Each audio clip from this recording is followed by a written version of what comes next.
Avant que l'histoire ne commence, écoute-moi bien. Si tu ne t'abonnes pas maintenant, tu risques de manquer la vérité cachée derrière des histoires comme celle-ci, des vérités capables de changer ta vision de la vie, de l'amour et du destin. Alors clique, abonne-toi, et plonge avec moi. Le vent frappait les vitres sales de l'autobus tandis que Marianne serrait la main de son fils, Léon, 12 ans, maigre, les yeux trop mûrs pour son âge.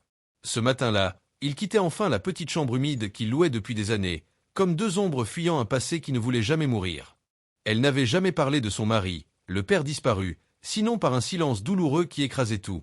Pourtant, c'est son nom à lui qui venait de tout déclencher.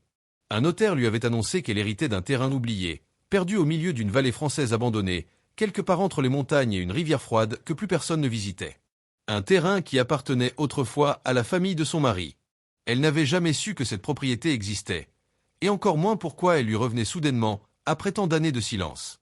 L'autobus s'arrêta devant un chemin de terre envahi par les ronces. Le chauffeur referma la porte sans même un regard. Marianne inspira profondément. « Nous y sommes, Léon. » Le garçon leva les yeux vers elle, inquiet, mais curieux. « Tu crois que c'est dangereux ? » ? « Non, mon ange. Mais quelque chose m'attend ici. Quelque chose que ton père ne voulait peut-être pas que je découvre. » Ils avancèrent le long du sentier, les branches caressant leurs vêtements comme des doigts glacés. Pendant plus d'une heure, leurs pas s'enfoncèrent dans la mousse, les feuilles mortes, les souvenirs. Quand enfin ils arrivèrent au terrain, Marianne sentit son cœur se serrer. Devant elle, presque cachée sous les arbres, se tenait une petite maison délabrée, comme tirée d'un autre siècle. La porte grinça. L'air à l'intérieur sentait la poussière, mais aussi quelque chose d'autre, quelque chose de familier. Marianne sentit un frisson remonter le long de sa colonne vertébrale. Elle posa la main sur la table couverte de toiles d'araignée, puis sur un cadre entièrement noirci par le temps. Elle le retourna. Son souffle se coupa. « Maman » demanda Léon. « C'est ton père » répondit-elle d'une voix tremblante. La photo montrait un jeune homme souriant, avec les mêmes yeux que Léon. Mais derrière lui, un détail étrange. Une marque gravée sur le mur. Un symbole circulaire, coupé en son centre. Marianne se souvenait vaguement de l'avoir déjà vu. Mais où ? Elle passa ses doigts sur la poussière, comme pour y chercher une mémoire enfouie. Léon, lui, fouillait déjà dans les tiroirs. « Maman, regarde !» Il tenait une petite boîte en bois, soigneusement scellée par un cadenas ancien. « On doit l'ouvrir, » dit-il. Marianne sentit un battement de cœur lourd comme une cloche. Elle chercha une clé dans la maison, dans les tiroirs, sous les planches. Rien. Jusqu'à ce qu'elle remarque quelque chose gravé au dos du cadre. La clé est là où tout a commencé. Elle ferma les yeux. Là où tout avait commencé. Dans cette même vallée. Beaucoup plus bas. Près de la rivière. Près du lieu où, autrefois, son mari lui avait dit qu'il voulait lui révéler un secret, mais qu'il n'en avait jamais eu le courage, disparaissant quelques semaines plus tard.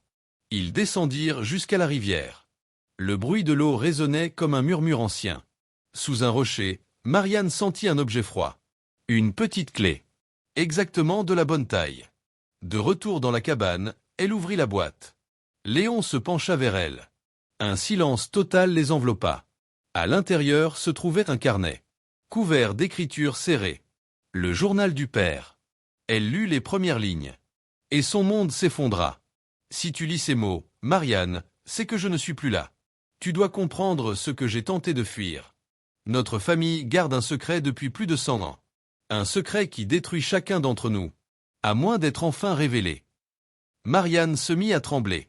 Léon posa sa main sur son bras. Continue, maman.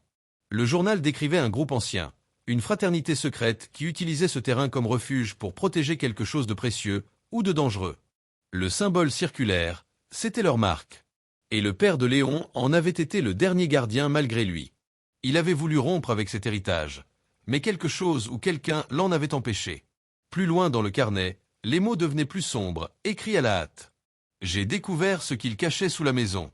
Je ne devais pas entrer. Mais maintenant que j'ai vu, je ne pourrai jamais faire marche arrière. Marianne eut un haut le cœur. Sous la maison. Ils passèrent des heures à chercher, jusqu'à ce que Léon trouve une trappe sous un tapis rongé par le temps. Elle s'ouvrit dans un grincement lugubre. Une échelle descendait dans l'obscurité.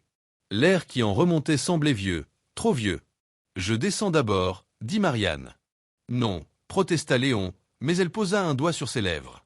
Elle éclaire le passage avec une lampe trouvée dans un placard. En bas, Un couloir. Des murs de pierre. Et le même symbole, gravé partout. Plus loin, une porte en fer. En l'ouvrant, Marianne sentit ses jambes se dérober. Une salle circulaire. Des centaines de boîtes en bois identiques à celles qu'ils avaient trouvées plus tôt. Et au centre, un piédestal, sur lequel reposait une lettre. À son nom. Marianne. Si tu es ici, il est trop tard pour moi. Mais pas pour toi, ni pour Léon. Tu dois choisir. Soit brûler cet héritage pour toujours. Soit devenir celle qui mettra fin au cycle. Le choix t'appartient. Je t'ai aimé jusqu'au dernier souffle. Elle sentit les larmes lui monter aux yeux. Léon la rejoignit et la prit dans ses bras. Maman, qu'est-ce qu'on doit faire? Elle regarda toutes les boîtes. Puis son fils. Puis la lettre. Elle comprit alors. Ce n'était pas un secret destiné à détruire. C'était un secret destiné à libérer. Elle prit la boîte, le journal, et monta avec Léon hors du sous-sol. Dans la lumière du soir, elle respira profondément. Pour la première fois depuis des années, elle se sentit capable d'avancer, de reconstruire, de protéger, et peut-être, de pardonner. Le terrain oublié n'était plus un fardeau. C'était un nouveau départ. Un lieu où la vérité avait enfin été révélée. Un lieu où une veuve et son fils pouvaient, enfin, écrire leur propre histoire. La nuit tomba rapidement sur la vallée, comme une couverture noire tirée brusquement par une main invisible. Marianne s'assit devant la cabane, le carnet serré contre sa poitrine. Léon s'endormit appuyé contre elle, épuisé par les révélations du jour. Pourtant, elle ne pouvait pas dormir. Il y avait quelque chose d'inachevé. Le vent murmurait entre les arbres, presque comme une voix humaine. Une voix qui répétait des fragments du passé. Des choses que son mari lui avait dites, ou qu'elle avait refusé d'entendre. Au fond d'elle, une sensation étrange naissait. Une certitude douce mais insistante. Elle n'était pas venue ici par hasard. Et le secret sous la maison n'était pas seulement un héritage. C'était un appel. Elle se leva doucement, sans réveiller Léon, et retourna à l'intérieur. La lampe oscillait légèrement, éclairant les murs fissurés. Elle posa la main sur la trappe, hésita, puis l'ouvrit de nouveau. Un souffle d'air froid monta, comme si la terre elle-même lui parlait. Elle descendit l'échelle, lentement, ses doigts glissant sur les barreaux glacés. En bas, le silence était plus lourd qu'avant, comme si la salle retenait son souffle. Elle avança dans le couloir. Une idée lui traversait l'esprit depuis des heures, mais elle n'avait pas osé y penser vraiment. Pourquoi toutes ces boîtes? Et que contenaient-elles? La lampe tremblait légèrement dans sa main lorsqu'elle entra dans la grande salle circulaire. Les boîtes étaient là, comme des centaines de témoignages d'un passé dont elle ignorait tout. Elle s'agenouilla devant l'une d'elles. Son nom n'était pas écrit dessus, mais un symbole différent y était gravé. Plus anguleux, plus menaçant. Elle l'ouvrit. À l'intérieur, une pile de lettres. Des noms, des dates, des lieux, tous liés à la vallée. Comme si chaque génération avait laissé une trace, une confession, une vérité qu'elle ne pouvait garder. Marianne parcourut les lettres, son cœur battant de plus en plus vite. Il y avait des récits de disparition, de pactes anciens, d'accords faits avec quelque chose ou quelqu'un. Elle referma la boîte brusquement. Une terreur vieille comme le monde s'était accrochée à elle. Une sensation étrange la traversa soudain. Pas une peur physique. Non. Une présence. Quelqu'un derrière elle. Elle se retourna d'un coup. Rien. Seulement les murs de pierre. Mais elle sentait. Elle savait. Elle n'était plus seule. Une voix douce, presque un souffle, murmura derrière elle. Tu n'aurais pas dû revenir ici, Marianne. Elle se retourna une seconde fois, mais personne. La voix n'était pas humaine. Ou peut-être qu'elle l'était trop. Le carnet du père lui glissa presque des mains. Elle l'ouvrit à la dernière page, celle qu'elle n'avait pas encore lue. Une phrase unique y était écrite, presque illisible. Si tu vas plus loin, ils viendront te trouver. Un frisson glacé lui remonta le long du dos. Elle recula, les yeux fixés sur l'obscurité derrière les boîtes. Et alors, elle vit quelque chose. Un mouvement. Infime, mais réel. Comme si une silhouette avait traversé l'ombre entre deux piliers. Elle entendit un léger frottement, comme une main caressant la pierre.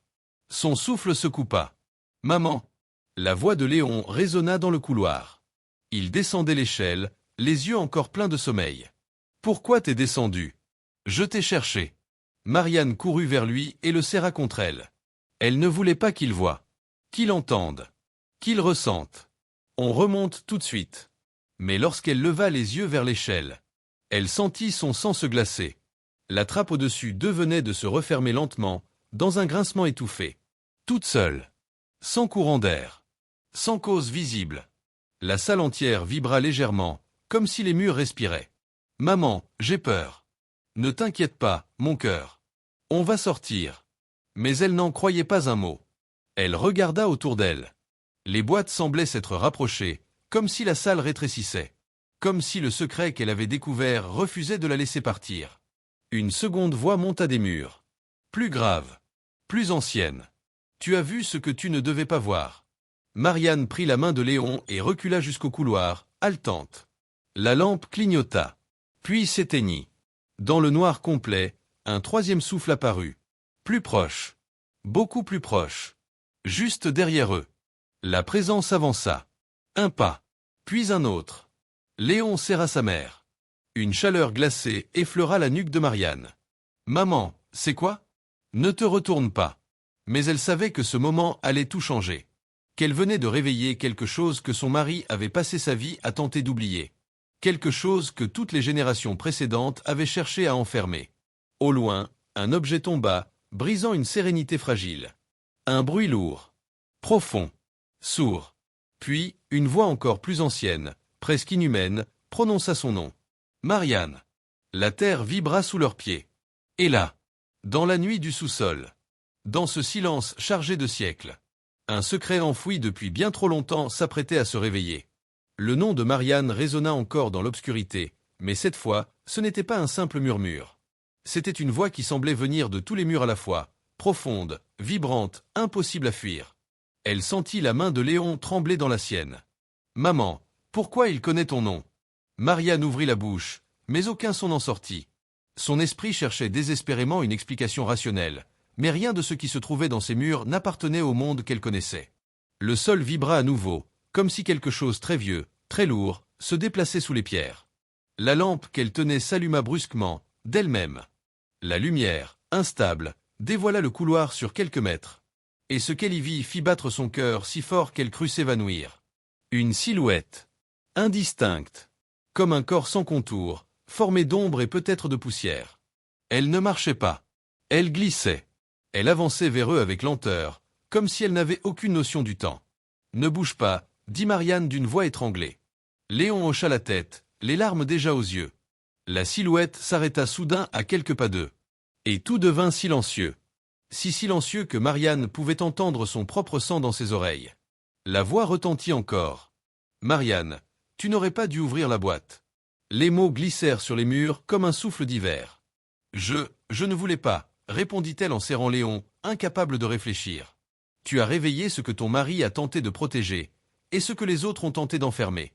La silhouette s'approcha d'un geste fluide, comme si l'air lui-même la portait. Marianne recula jusqu'à heurter la pierre froide du mur. Quelque chose dans ce mouvement fit soudain vaciller la lampe, révélant la silhouette plus nettement. Elle était grande, presque trop grande pour un humain, les épaules étirées, les bras anormalement longs. Et au centre de ce qui ressemblait à un visage. Un reflet, comme deux yeux qui n'étaient pas des yeux, brillants comme de la cendre incandescente. Léon serra la main de sa mère si fort qu'elle sentit ses ongles dans sa peau. « Maman, on va mourir ?» Elle secoua la tête, même si elle n'en savait rien. « Non. Tant que je suis avec toi, rien ne t'arrivera. » Mais la silhouette réagit à ces mots. Le cou ou ce qui en faisait office s'inclina légèrement. « Protèges-tu ton fils, comme ton mari l'a fait avant toi ?» Sa voix n'était plus seulement un souffle. C'était un mélange de plusieurs voix, comme si des dizaines de personnes parlaient à travers elle. Marianne sentit le carnet dans sa poche. Elle l'ouvrit rapidement et chercha les dernières lignes. Un passage lui revint en mémoire, un avertissement écrit par la main tremblante de son mari. Si elle apparaît, ne la regarde jamais directement. Ne parle jamais la première. Elle écoute.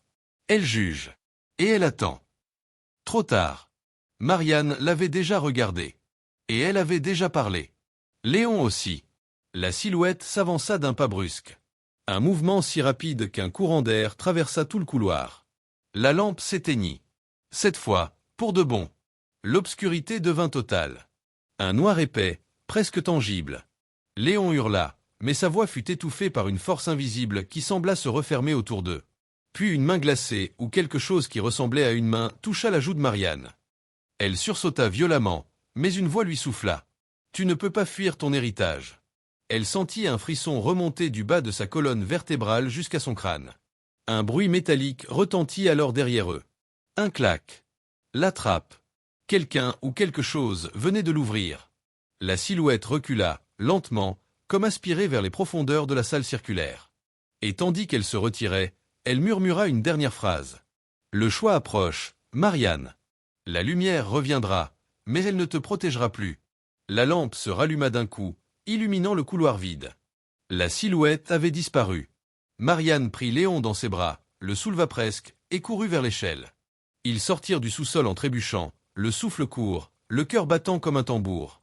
Lorsqu'ils refermèrent la trappe derrière eux, le silence de la cabane sembla presque normal. Presque humain. Marianne s'écroula au sol, tenant Léon contre elle, les mains encore tremblantes. Elle savait une chose maintenant. Ce secret n'avait jamais été un simple héritage familial. C'était un pacte. Une présence. Une entité liée à leur sang. Et ce qu'elle venait de réveiller ne se calmerait pas simplement parce qu'elle avait fermé une trappe. Léon, encore en larmes, demanda d'une voix brisée. « Maman, qu'est-ce qu'elle veut ?» Marianne regarda la trappe. Puis le carnet. Puis la photo du père. Et elle murmura la vérité qu'elle venait enfin de comprendre. « Elle veut qu'on paie la dette que ton père a tenté d'échapper. Et si on ne paie pas, elle le serra plus fort, comme pour le protéger du monde entier. Alors elle viendra nous chercher.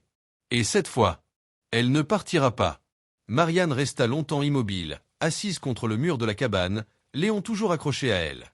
Le silence qui enveloppait l'endroit n'était pas un silence normal. Il avait une densité étrange, presque lourde, comme si la maison entière retenait son souffle. Les ombres sur les murs bougeaient à peine, mais Marianne avait l'impression qu'elle l'observait. Elle se força à respirer. Son cœur battait encore trop vite. Elle ne pouvait pas céder à la panique. Pas devant Léon. « Maman, on ne peut pas rester ici, » dit-il d'une voix minuscule. Elle le regarda. Ses yeux étaient rougis, mais derrière sa peur, il y avait cette confiance absolue qu'un enfant porte à sa mère même quand le monde s'écroule. Et cette confiance lui donna la force de se lever. Elle prit le carnet et l'ouvrit de nouveau, relisant les pages écrites par son mari. Il avait passé ces dernières semaines à écrire, à prévenir, à avouer ce qu'il avait découvert.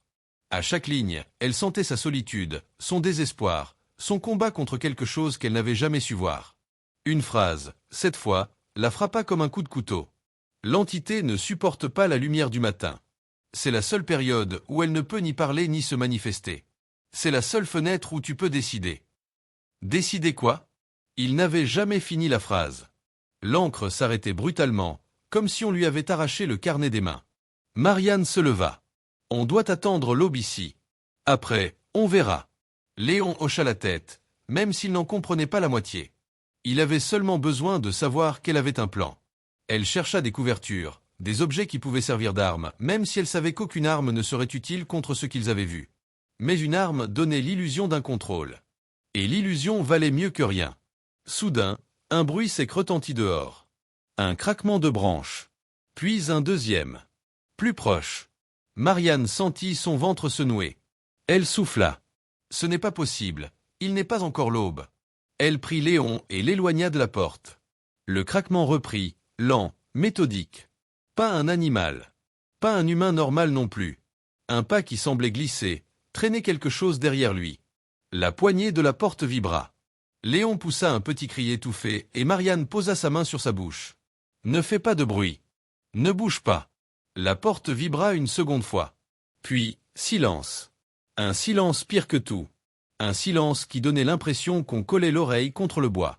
Marianne sentit les poils de sa nuque se dresser. Quelque chose se tenait juste derrière. Elle n'avait aucun doute. Elle pouvait presque sentir la présence, lourde, patiente, comme un souffle glacé contre le bois. Léon se mit à trembler. Elle le serra, l'écrasant presque contre elle. La présence resta là longtemps, immobile, sans frapper, sans ouvrir. Elle attendait, comme si elle essayait d'entendre ce qui se passait à l'intérieur.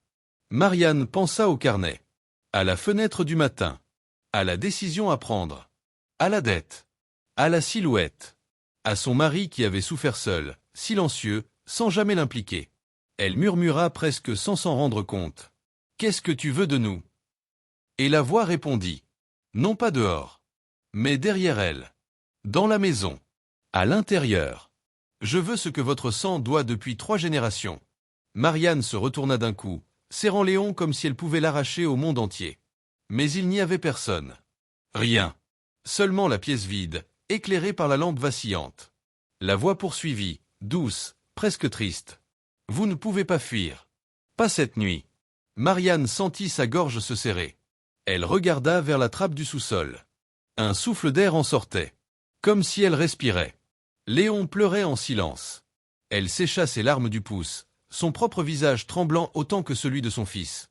Je te protégerai, Léon. Je te le promets. Mais la voix répondit, comme si elle riait doucement de sa promesse. C'est ce qu'il a dit, lui aussi. Un froid intense traversa la cabane. Les lampes se mirent à clignoter. Le sol vibra légèrement. Maman, elle va entrer, souffla Léon. Marianne inspira profondément. Elle n'avait aucune arme efficace. Aucun plan clair. Seulement une fenêtre. L'aube. Elle regarda la montre de son mari qu'elle portait toujours au poignet. 3h42.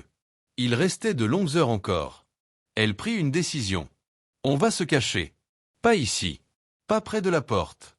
Elle prit Léon par la main et se dirigea vers le fond de la cabane, là où le mur semblait plus épais, là où la présence serait moins forte. Mais au moment où elle y arrivait, un son retentit. Un son qui glaça son sang. Un murmure venu du sol. Léon. C'était la voix du père. Léon se figea. Ses yeux s'écarquillèrent. Papa. La voix répéta, douce, aimante, presque parfaite. Descends, j'ai quelque chose à te montrer. Non. Ce n'était pas lui. Elle le savait. Elle le sentait dans chaque fibre de son corps. Léon fit un pas vers la trappe. Marianne le retint brusquement. Ce n'est pas ton père. La voix changea. Elle devint plus grave. Plus menaçante. Plus proche. Tu ne peux pas l'empêcher, Marianne. La lumière s'éteignit. La cabane plongea dans l'obscurité totale. Et l'entité n'était plus dehors. Elle était dans la maison. L'obscurité se referma sur eux comme une mâchoire. Marianne ne voyait plus rien, pas même sa propre main. La seule chose qu'elle pouvait sentir était le souffle haletant de Léon contre son bras et l'air soudain glacé qui envahissait chaque recoin de la cabane. Un craquement léger retentit quelque part près du plafond. Puis un autre, sur le sol. Comme si quelque chose se déplaçait dans l'ombre. Et partout à la fois. Maman, murmura Léon, la voix coupée par les larmes. Ne bouge pas. Ne fais pas un son. Elle n'était pas sûre de pouvoir elle-même suivre son propre conseil. Son cœur battait si fort qu'elle avait l'impression que l'entité pouvait l'entendre. Un murmure traversa la pièce, glissant comme un souffle contre leurs oreilles. Vous m'avez ouvert la voie. La voix était différente de tout ce qu'un être vivant pouvait produire. Elle semblait se contorsionner, se superposer, changer de ton à chaque syllabe. Comme si des dizaines de gorges parlaient simultanément. Marianne sentit un mouvement derrière elle. Une ombre plus dense que la nuit. Une présence. Proche. Beaucoup trop proche.